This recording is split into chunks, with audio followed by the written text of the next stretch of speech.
Upfront and Outspoken with Bob Williams. If you love the Constitution, man is not free unless government is limited. If you love freedom, as government expands, liberty contracts. If you believe in personal responsibility, if you believe America is still the greatest nation on earth, then get ready for an experience you'll never forget. This is Upfront and Outspoken. Here's your host, Bob Williams. Some folks are born made to wave the flag.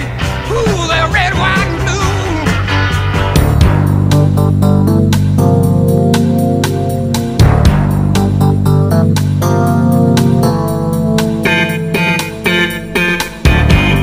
And welcome back. This is Upfront Outspoken for your Friday. And once again, as always, on Friday, I assemble the Roundtable. Joining me via Skype is Fred Brauer of the Fred Brauer Report. You hear it here every Tuesday at 4 p.m. And, of course, Jonathan Wolfman of Passionate Justice, heard right here tomorrow at 2 p.m. Central Time. Welcome back to the Roundtable, guys. Glad you could spend some time. Hey, Bob. Hey, Fred, and welcome everybody. Fred and I are really in the same part of the universe in a sense. I mean, you're in Fort Royal, Virginia. I'm here right northwest of Washington, D.C., and it looks to be a gorgeous day. Well, we got a lot of things to cover, and we've only got a short time to cover it in. And I'm going to once again call on Fred to see if his psychic ability is going to hold true to course. So, Fred, what do you think we're going to talk about?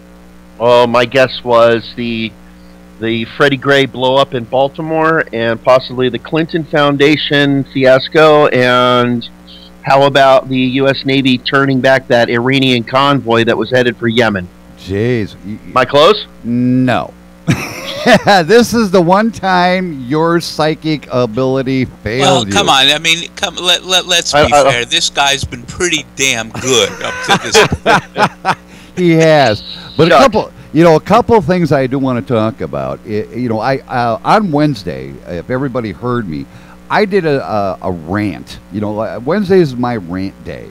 It was a great one. Oh, well, thank you. At least I know that one of my listeners enjoyed it. I had a lot of listeners that didn't enjoy it. And what I was ranting about is the fact that when we go to a doctor and we're prescribed a medication, we ask the doctor, what's it for and all this, but we very rarely ask the doctor as to the side effects to our medications.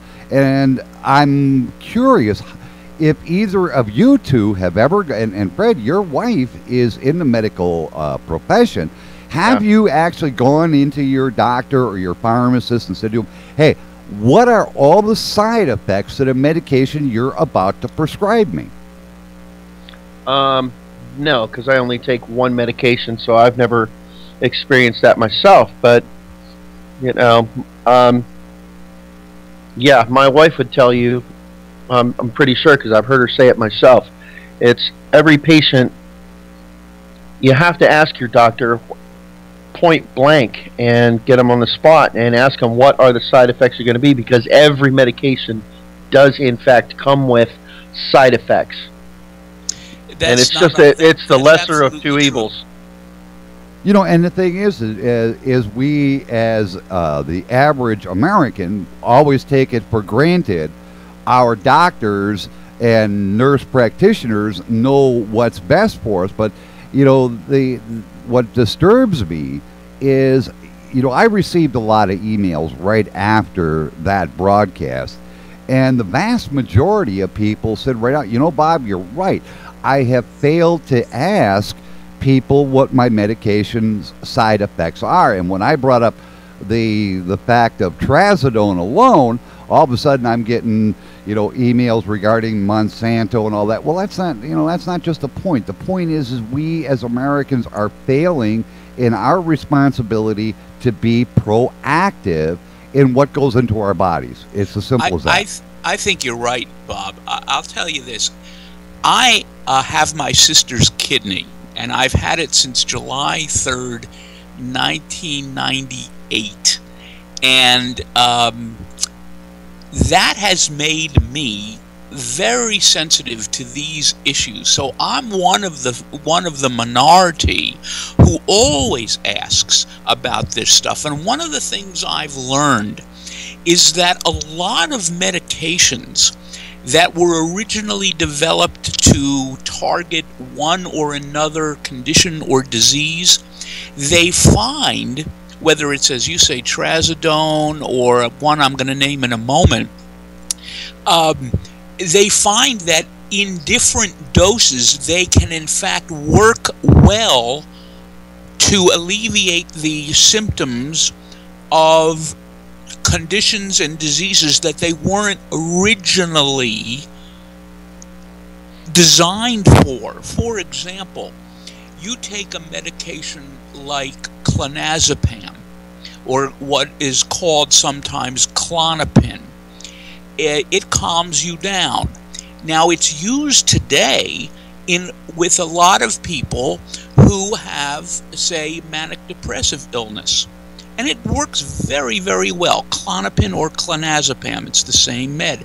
But did you guys know that originally it was never used for that? In a different dosage, it was originally used for seizure disorders, and that's why it was developed. And it's still very good for seizure disorders. Well, the thing is that a lot of medications, like you said, Jonathan, were initially for one purpose, but then they found out, okay, in a different dosage, it's good for this. But my point is that how come we as Americans refuse to become more proactive in the medications that we are issued, and not asking our doctors, our pharmacists, our nurse practitioners, hey, what are all of these side effects? I had to literally show my wife, who initially was prescribed trazodone, via the internet. And this is what, even though a lot of people considered the internet a cesspool of misinformation, but in this particular case, it was very precise, and this list was huge. And once she saw that, she's like, no, I don't want no part of this thing.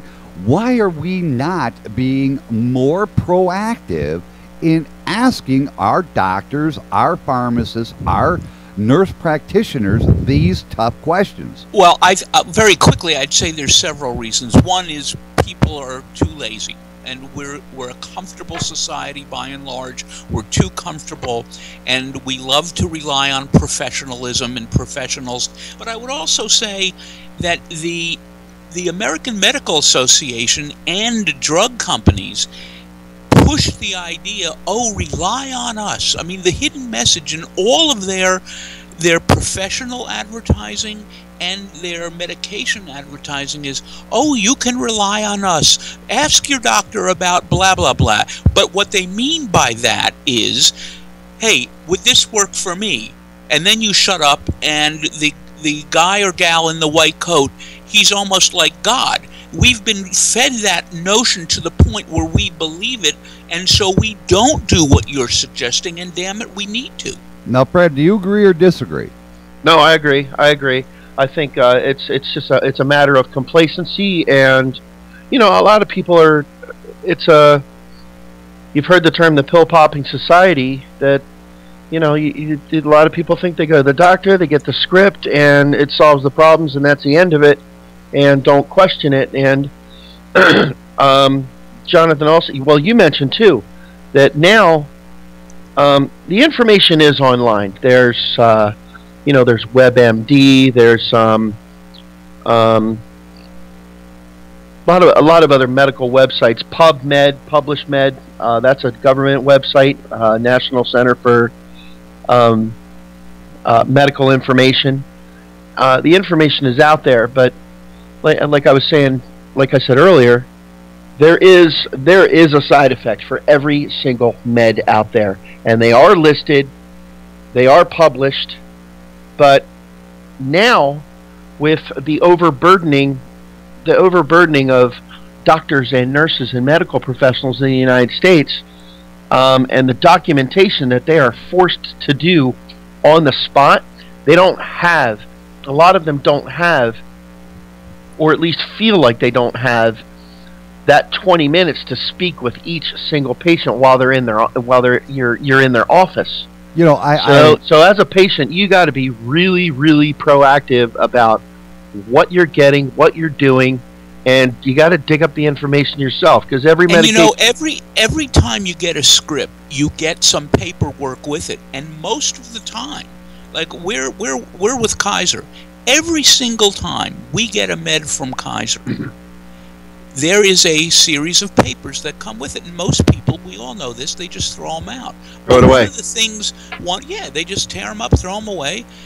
But the fact is, almost every time, they have the side effects and the dosages all listed. People won't read. It is a lot of individual responsibility. Here's the problem to that, though, Jonathan. Okay, you know, granted, every prescription you get, you like you said, you get some paperwork. It says what the medication's for. It says a few of the, you know, the very minor side effects. I mean, I'm not going to lie to you. I know this for a fact, in that I have received scripts, you know, in which you get the list, and this is right from the VA. Okay, now the VA is a governmental agency, and you get the list, and it tells you, well, this, and they're only the minor side effects. But when you go in and actually do the research, you're finding, oh, wait a minute here, this list that I was given is only a partial list of the true side effects or potential side effects of these medications. And I also have to agree with Fred in that, you know, doctors today are definitely overburdened. They don't have the time like they did 30 years ago or 40 years ago to sit down with the patient. But if the patient insists that, hey, doc, if you're going to prescribe me a script, you better postpone your next, physical or your next exam or your next consultation, because I want these answers.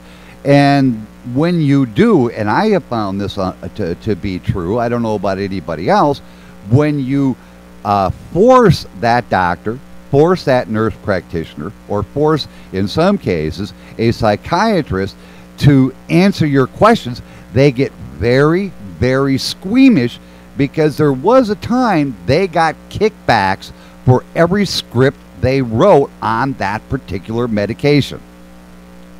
That had been a problem, correct? Okay, and now today we see, you know, like Claritin and many others, when they advertise them on TV that this is the best thing since buttered milk, and then all of a sudden, side effects could go blah, blah, blah, blah, blah, blah. And I mean, you're spending maybe 3 seconds trying to listen to all these side effects. Who in the hell can hear all the side effects in 3 seconds? I mean, you know, when there's one of those adverts on TV here, and my son say in the kitchen, and he's listening, and he'll just say under his breath, "And you could die." Yeah, I mean, basically that's right. When they go to the blah blah blah blah blah at the end of these commercials, they're basically saying, and if things screw up, well, sorry, Charlie, you're dead. And so, you know, how much confidence does that give people? Not much. But we need to know.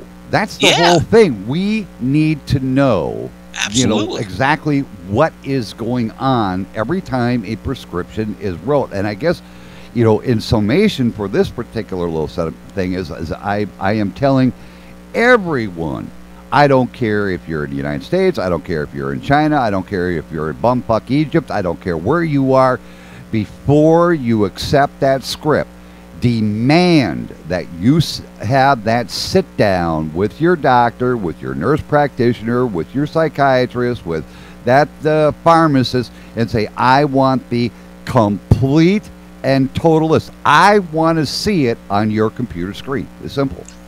I agree with you, because there are still I don't know the number, okay, but people out there have to know that there is still an unacceptably high rate of medication screw-ups that put people in hospital and that sometimes kill people. They've got to take that responsibility. I agree 100%. You know, we're also in the news as of late, and unfortunately, Fred, I kind of lied. I said you didn't hit it on the head. You kind of did in a way. We all know You got one of the subjects right for today. There you go. I knew it. Yeah, I know his psych. I had to tease him. Every They got time, 1 out of 3. Yeah, well, 1/3 is better than none. All Hey, right, listen, 33%. a baseball. Look at it this way: a baseball player is in the big leagues for 10, 12 years. If he's 1 out of 3, he's Hall of Fame. You're doing well, Fred. All right. Well, what I'm getting into here is, of course, we know that the USS Theodore Roosevelt is steaming into the coast of Yemen. And once again, we already have ships in the area who, I don't think those ships, like you said, Fred, have been diverted. I think they're still sitting there deciding what they're going to do. And now that the Roosevelt is there, which will escalate the number of military personnel there to near 9,000 people, are we going to get into a proxy war with Iran? Now, I know you have very strong feelings about Iran, Fred, but I first want to take it to Jonathan. Jonathan, with us being there, if we stop these ships, and it's a U.S. ship that stops them, are we indeed throwing out the negotiating chips we have going on in Switzerland? You know what? My gut tells me that all sorts of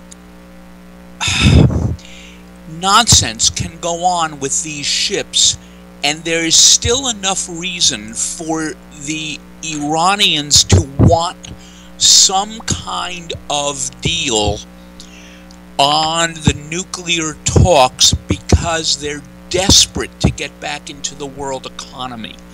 So I don't think it's going to be a light switch, yes, no, black, white. I think it's going to be a little more nuanced than that.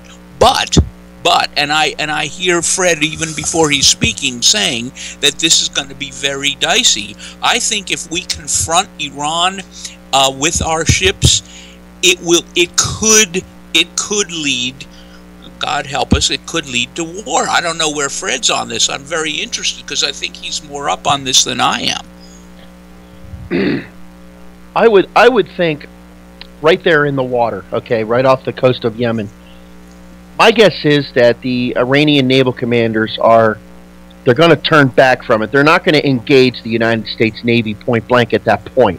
I think they'll divert and try to come up with a plan B. The problem is this is a really, really ugly quagmire because Putin has thrown his hat into the ring in a big way. He's propping up Iran. I mean, let's not forget the S-300 missile systems that are going to start going to Iran in short order, which we all know that missile system is mobile, and it basically neutralizes the Israeli Air Force and American Air Force. It enables them to shoot down jet fighters and bombers. So this is, and meanwhile there's nuclear quote unquote talks going on. This is a quagmire. This is a jigsaw puzzle with half of the pieces missing. It's doomed to failure. You know, I don't know if it's doomed to failure, but the jigsaw puzzle with half the pieces missing, at least at the moment, is a damned good metaphor, Fred. Now, I'm not so sure I'd go all the way with you to conclusion, but man, that's a good metaphor for what's going on. You know, the thing is that's really got that really, I'm supposed to use proper English when I'm on the air. Hell with that crap. But what's really has me on edge about this is Fred is right. The fact that Putin is indeed going on with the sale of the surface-to-air missiles, even though we've been told or led to believe by mainstream media that these negotiations have been going on for several years. Okay, well, they could take those missiles and set them up anywhere near any one of these nuclear sites that they currently have, and the current ongoing tensions that are on the rise between the de facto war between Saudi Arabia and Iran occurring in Yemen. And now the U.S. has told us, no, we won't stop these ships. It's going to be one of the allies in that area. But the problem that I see coming about this is that fleet of Iranian ships that are sitting there right now, not deciding what they're going to do. If they decide, no, we're not going to come to an area where these other ships are, but we're going to come directly at American ships. Now, Fred, you say that they probably won't challenge us on this. I seriously doubt it. But what I'm saying, I'm with Fred on that. I think Fred and I both probably, I don't mean to speak for you, Fred, but I would guess you agree with me when I say that you can't be 100% sure. But I mean, I think you're right. But they won't. Here's my analysis I was trying to make here. Is if I was Iran, and of course I'm not, and if I was our military leaders, I would challenge the U.S. because you're at the negotiating tables with them. You're trying to broker a deal, and you would want to see exactly how far the U.S. would go in order to prevent this. You know, if I was the military in Iran, I would say, yeah, challenge that American ship. Go at it. See if America would indeed fire that bow across that round across the bow and try to stop us. And then, in their eyes, given the fact of what the Ayatollah has been saying all along, that to them would be justification to say, nope, sorry guys, we're out of here. See ya. Yeah, but I think these guys really want the nuclear deal because they are suffering economically. Do they, though, Jonathan? Seriously, do they? I mean, they've already once proven that you can't trust them. They've already cut the locks. They've already shut the cameras off. They've already built up their nuclear program. And Fred may disagree or agree with me on this, but can we trust them? So if I was them, I would indeed challenge America. I would circumvent any other ally and come directly Would you at risk America. being this humiliated on the open seas in front of the world, though? That's the interesting question to me. Right. That's what I'm thinking, because when you're out there, there's DC, and then there's literally combat on the sea between naval commanders, and you have to consider what a United States naval commander is going to do on the spot. And he also took an oath to defend his nation against all enemies, foreign and domestic. Right. He took the same oath. Well, granted, he did. I'm not going to say he didn't, but what I'm saying is, if I was the Iranian commanders, I would get it right up to that point where that first shot was fired across my bow, then I turned my ship away. Granted, I would do that. Well, and that's what will happen. Right. But it would be the point, and the Ayatollah would use that as saying, look at the aggression of America. They want us at the bargaining table where we came, in their eyes, peacefully to these negotiations, but look at what they're doing to us. They're firing shots at us. They're instigating us to say, hey, no, we don't want this. We're going to walk away from the table. And you know, that's what I'm saying. I mean, it's a quagmire, but it's also a possibility. I think it's a possibility, but I keep going back in my mind and my gut to this notion that I think the Iranians feel that they need some kind of nuclear deal to get back into the world economy. And I also still think, in other words, I don't think that they are going to that easily walk away from Geneva. And maybe you're right.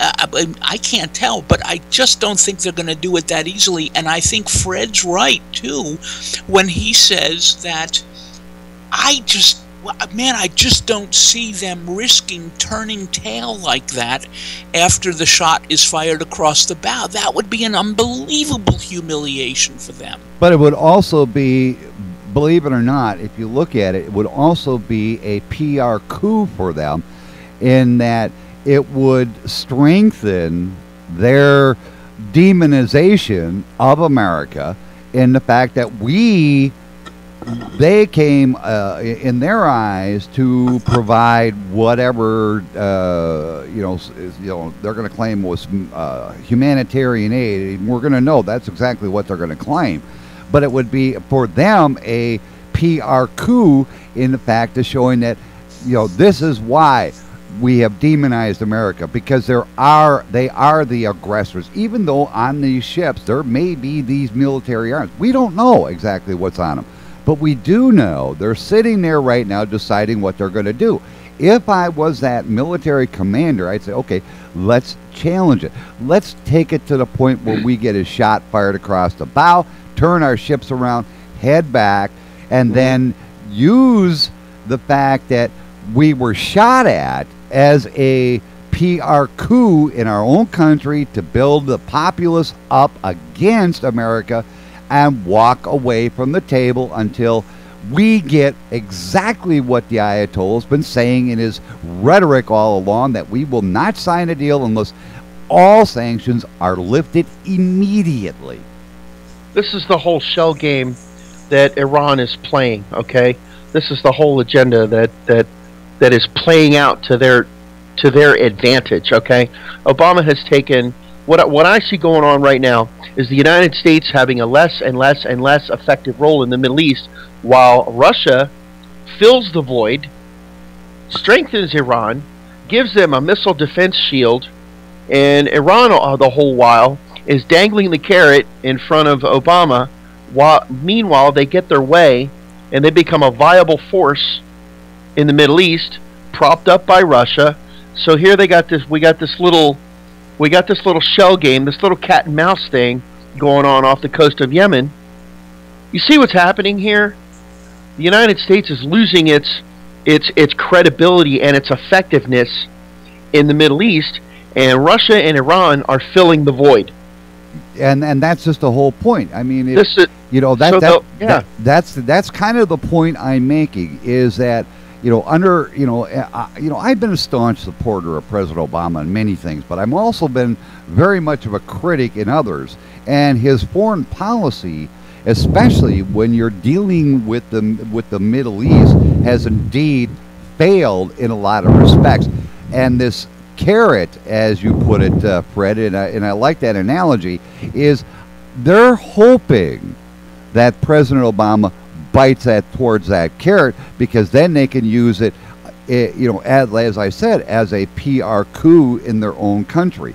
And I hate once again to leave it right there, but this is stuff that we want to get out there, because we want people to kind of think of the possibilities, think of what if, I guess you could say. That's always something that I want people to be very well aware of. The other thing, and Fred was kind of right about this, but not totally right about it. So I'm going to give him a half a point on this one. It is indeed the Hillary Clinton campaign. And we have heard over and over again, the Scooby Bus is out there. She's making these personal appearances. And the GOP, of course, is coming after her, for many aspects. But, I'm more concerned in the fact that we are seeing dirty politics, and this is where I'm only going to give Fred a half a point on this one, is that dirty politics is already coming into play. Why can't we ever, I don't care if it's a city councilman all the way up to the President of the United States, why can't we have a clean campaign and avoid all this mud throwing? Well, it feels to me that the Republicans need to at least divide their time between going after hammer and tong Mrs. Clinton and saying what they're going to do quite specifically for all Americans.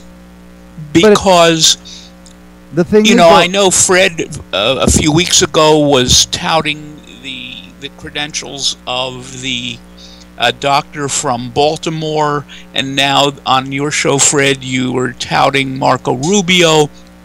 But I just don't think it's enough for these guys to constantly tell us why Mrs. Clinton is the devil incarnate. But the thing is, Jonathan, I'm not just referring to Clinton, okay? And I want to make this very clear. I'm not just concentrating on the Clinton campaign, but right now everybody's kind of focused on it. I'm looking at the overall picture. I don't care if it's local politics. I don't care if it's state politics. I don't care if it's federal politics. I see what you're saying. Yeah, Bob, we see. Mud gets headlines. Yeah, you know, what happened to a actual clean campaign where people stay to the issues instead of looking and throwing mud? What happened? Can we ever get to there? I'm not sure we ever really had a golden age. I know that if you read the diaries of President John Adams, the second president of the United States, he laments what he considered mudslinging in the election of 1800 from Thomas Jefferson's party against him. Thomas Jefferson went after Abigail Adams, John Adams' wife even. What they called then factions, what we now call parties, was really beginning to rev up. And John Adams thought that what the mudslinging from Thomas Jefferson made them unfriends. They unfriended, if you will, had there been a Facebook at that time, for almost 20 to 25 years before they died. And they happened to die on the same day, within hours of each other, in the year 1825. So some of this mudslinging goes back all the way out through history. Yeah, but the thing...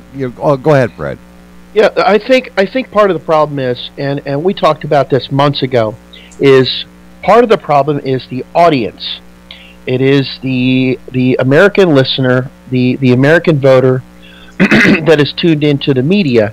And we all know that for, I would guess, more than half of them, if it doesn't shock and awe, if it doesn't bleed, it doesn't get their attention. And I mean, you can probably walk across the country and ask 100 people who Andrew Stevens is, and only 30 will actually know who he was. Okay, right. You got to so both sides are guilty of this.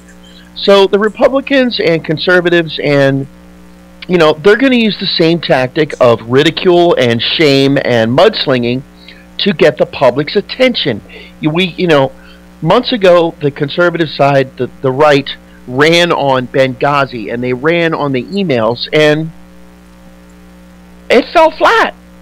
Unless you're Trey Gowdy, you're not getting the energy out of things like Benghazi or the email fiasco that is required. And I want to add to that the Republicans know that the Clinton machine is a financial behemoth.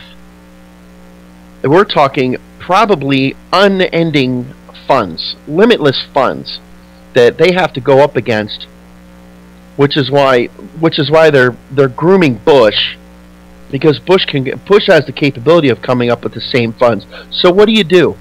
You start slinging the mud, you ridicule, you demonize, and you bring her down on points that will get the American public's attention. Well, if it's not Bush, and if it's, say, Scott Walker's going to have the Koch brothers behind him, and there's going to be fairly unlimited money there too. It's going to be from both sides a horrendously bloody.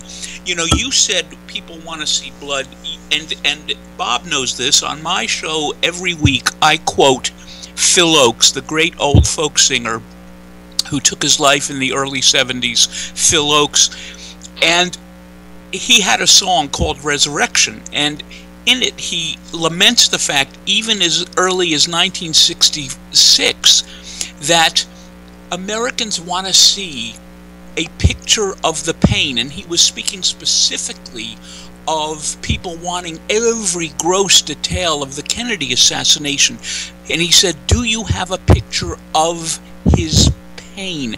Fred is so right. People want blood, and it's sad. But here's my question. What would either party do if they had a perfectly clean, squeaky clean potential candidate? How would they you know, they couldn't attack. If they couldn't attack this, what the hell would they do?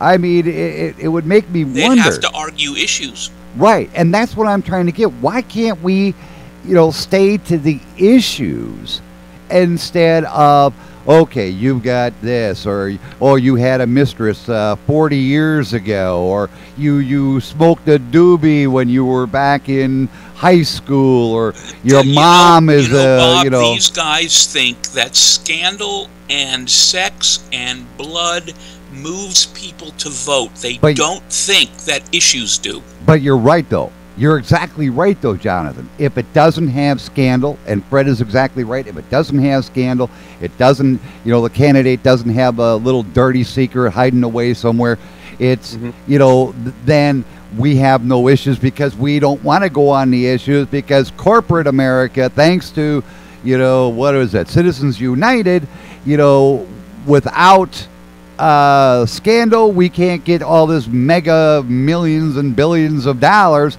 because we got a squeaky clean candidate. We're going to be going up against a guy that has no record. He has no scandal. He has, you know, basically a halo hanging over his head, and we have no way to combat the issues.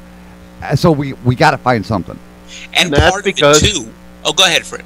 No, and that's because 5 out of 10 American voters think that Benghazi was the bad guy in Roadhouse. They don't know the issues. Exactly.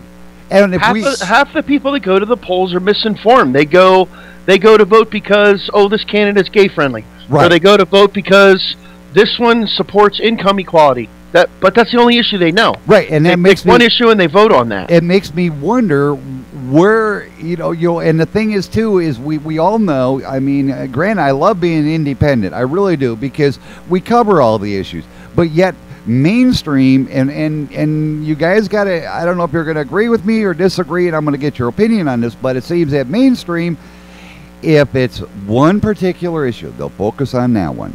But when it comes to the overall picture of what the candidate is about, what the candidate intends to do, they're kind of like, oh, well, you know, we've heard that before, screw it. You know, we're going to concentrate on this. We're going to concentrate on Benghazi. And Fred, as much as I admire your program and I admire you as a talk show host, you know, when you keep bringing up Benghazi, that it was Clinton's fault, I have to disagree on that one because the 3 o'clock wake-up call would fall on the president. The president of the United States would have to decide we're going to send it in, not Hillary Clinton. Well, I don't blame Hillary per se. What appalled me was, first of all, I blame the whole administration. You know, there should have been an immediate response, and it should have been prevented. Well, I agree with that. I agree with that. It was her attitude. It was her attitude in hearings. Yeah, well, I mean, granted, she did cop an attitude. I'm not going to say she didn't, but the point on the Benghazi was the 3 o'clock call came in to President Obama. Okay, but granted, she probably got a 3:05 call saying, "Hey, what are you going to do about your ambassador?" But leading up to that, now correct me if I'm wrong, but leading up to that, it is the State Department's responsibility to make sure that each one of our consulates and embassies is properly protected and security is up to date at all times. Am I not correct in that? You're not correct. It's up to the Defense Department because there are the people that defend every U.S. embassy is a United States Marine. So therefore, it falls on. Doesn't the State Department oversee that? No. No, they don't. But also, I think at least part of the responsibility here is Congress's who had consistently since 2010 cut the budgets for these things. We cannot let Congress completely off the hook. It's still the president's responsibility if he knows that there is a hot spot. And as Fred and as everybody else knows about Benghazi, we had forces not that far off the coast. They could have got in there in a matter of minutes. It was the president himself who failed to reinforce the security personnel at Benghazi, and I am going to throw it strictly on the shoulders of the man in the White House. He got the 3 o'clock call. He dropped the ball. You know, See, in my part of the problem with this Well, I'm okay with that. election, part of the problem, though, with this election cycle is that the Republicans are fairly desperate to find something that is going to stick very negatively with on Mrs. Clinton, and they're even going back to Benghazi again, even knowing that it hasn't stuck as a mud issue with the American people. Right. I think they're desperate. But the thing, the overall thing that I'm trying to get at, and I got one more issue I want to comment on here real quick here, is that, you know, the American psyche today, as it has since, like Jonathan pointed out, back in the 1800s, has always been the dirtier the campaign gets, the more likely the opponent is going to win. If he can throw the dirtiest possible campaign possible, he will get elected. You know, and we then, because of all the dirt, we look at, oh, well, I don't want that one in office, even though that individual may have the best possibilities for America, for their community, for the state that they're running for. But because this other group or faction, as you referred it to the 1800s, Jonathan, if this other faction can raise all this dirt, that faction is going to be elected based on the fact that we made the water so muddy. The American psyche is we don't want to concentrate on the issue.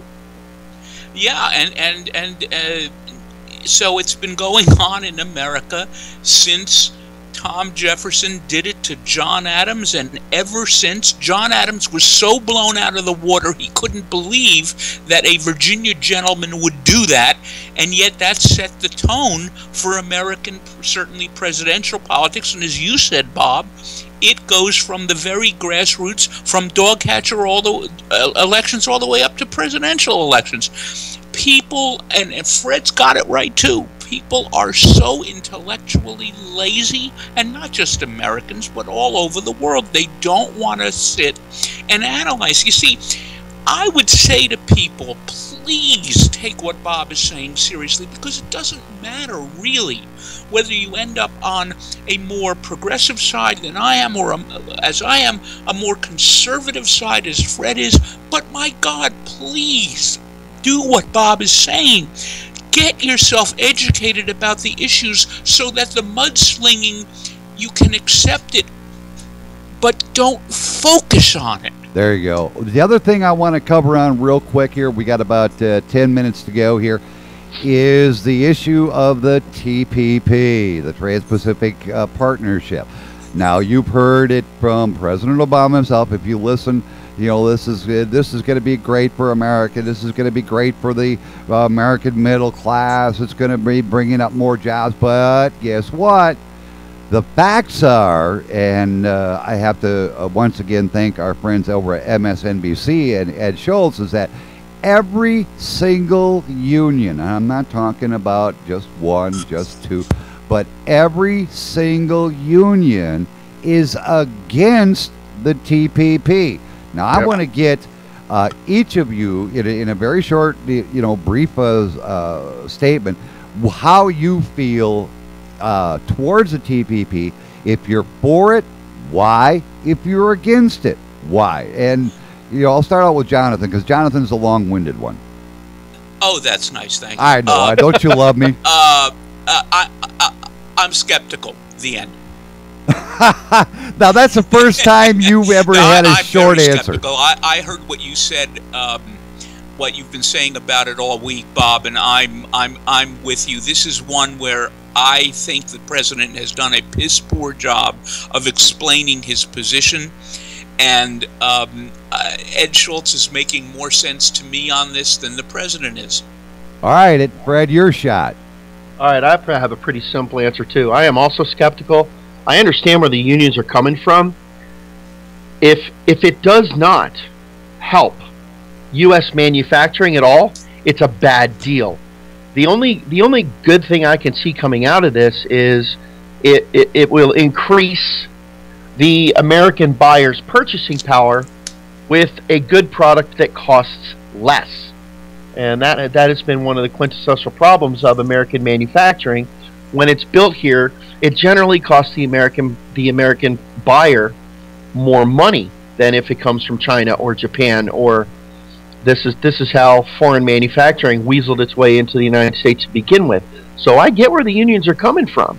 This is not going to do squat for American manufacturing, and I don't see it doing anything for American jobs from what I'm reading now.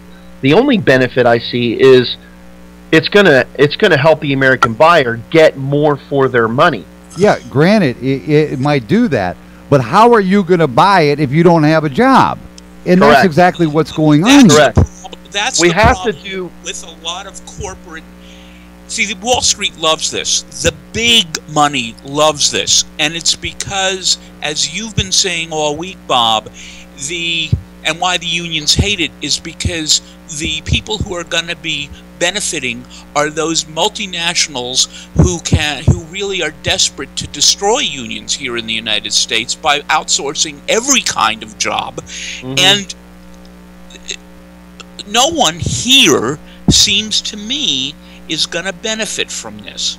Exactly, and the thing is, we've already heard from, and I've aired it this week, is that China is notorious for getting stuff into their country, then stealing that technology, I guess you could say, repackaging it, and then turning it around and selling it to us at a much lower rate because their people over in their country work for pennies a day or maybe a few bucks a day, and they're notorious for this. And no one, and even Elizabeth Warren, I had her on, I believe I aired the segment yesterday, says, yes, we here in Congress are able to look at the TPP, but, we can't talk about it. We're not allowed to say the specifics. And the president wants to grease the skids, so to speak, to fast track this deal. And we as Americans are going to get fucked in the ass. We're going to lose jobs. I'm sorry, guys. When it comes to the American worker, I'm going to stand beside him. I'm going to tell him, yo, do it. I'm going to tell everyone out there, get involved. Tell your congressman, tell your senator, tell whoever. I don't care if you got to write to the White House and petition them to disclose it. See. Yeah, I mean, you're right. I'd like to see why this isn't a huge giveaway to the huge, big, enormous 1%ers. If it's not that, then damn it, why doesn't Obama explain it in simple language? Because the major corporations, that 1%, does not want the American people to see what's going on here. Because like you said, and like Fred has said it, time and time again, big corporate America owns the United States, not the American people. Absolutely. They make the rules. They make the rules. They pick the presidents. Yeah, and I think this is one of those issues where a conservative and a progressive, like Fred and I, can see more than eye to eye on this. It's common knowledge that that the Republican Party has been good buddies with Wall Street for 100 years. This is what conservatism and capitalism does. Unfortunately, it has swung the wrong way. Well, but I want to add to it real quick. Go ahead. This shows what a corporatist Obama really is. It also This is going to put Hillary in a really bad spot, getting national support for the Democratic Party a year down the road. If this goes through, a lot of voters that are left of center are going to lose a lot of favor with the Democrat Party. This is going to make things tough for Hillary. Well, it's also... she's on the fence about this. She's real quiet on this issue. Haven't you noticed? Right. There's also the other point that you did bring up regarding the GOP. Many within the GOP are in bed with the big money. We know this. But we've also heard from many that you want to call right, left, I don't care how you want to call it. I'm talking about Rand Paul. I'm talking Ted Cruz. I'm talking, Marco Rubio. they said right out, hey, whoa, this TPP is not the right deal. Barry Sanders has come out against it. Elizabeth Warren's come out against it. Others from the Democrat ticket have come out against this thing. And yet it is the Oval Office that is insisting we get this thing fast-tracked, and we'll show Congress, we'll show members of Congress this deal. However, you have to remain silent. They're not allowed. They're under a gag order to tell the American people what is in this deal. And I want to know is why? What is it within this trade agreement that the President of the United States and his administration is so scared shitless that the American people would come up and say, enough? I can tell you it's not online because I looked. They say they're going to put it online, but they haven't yet. Right. It's not available, and nope. There is enough obscuring to make any reasonable voter, left, right, or center, say, hold the hell on. Right. Yep. And we've heard Elizabeth Warren yesterday. I believe, like I said, I believe it was yesterday. You have to kind of forgive me. Sometimes I have CRS, which is can't remember shit. But she said right out that they will post the agreement online for a viewing of the American people, open for comment, but it's going to be a very, very narrow window. They haven't said when they're going to do it. They're not, and I think they're going to keep it as close to under wraps. They're going to say, okay, we're going to have it here, but it's only going to be here for like 3 hours. That's not the problem. You got it right for a viewing, and you know what the problem with viewings is? They're mostly at funerals, and I'm fearing that this is the funeral for the American worker. I do too. I really do. That's what I think. I really do too. Guys, once again, as always, our time is almost up, and I want to thank you both for once again very lively discussion. I want to remind everybody you can listen to the Fred Brauer and the Fred Brauer Report Tuesday, 4 p.m. following Ed Till right here in the Starcom Radio Network. And tomorrow at 2 p.m., Passionate Justice with Jonathan Wolfman. Always has some great essays to read, always has great conversations going on. Guys, once again, I want to thank you for coming on. Stay on the line. Thank you. Yeah, stay on the line for just a minute. What can I tell you, folks? It is close to the weekend. And time for me to get the hell out of here. Stay tuned, because coming up right after Ed Till, NPR News. Until tomorrow. All right, Monday. I'll get it right. Bye. I'm out of here. See ya.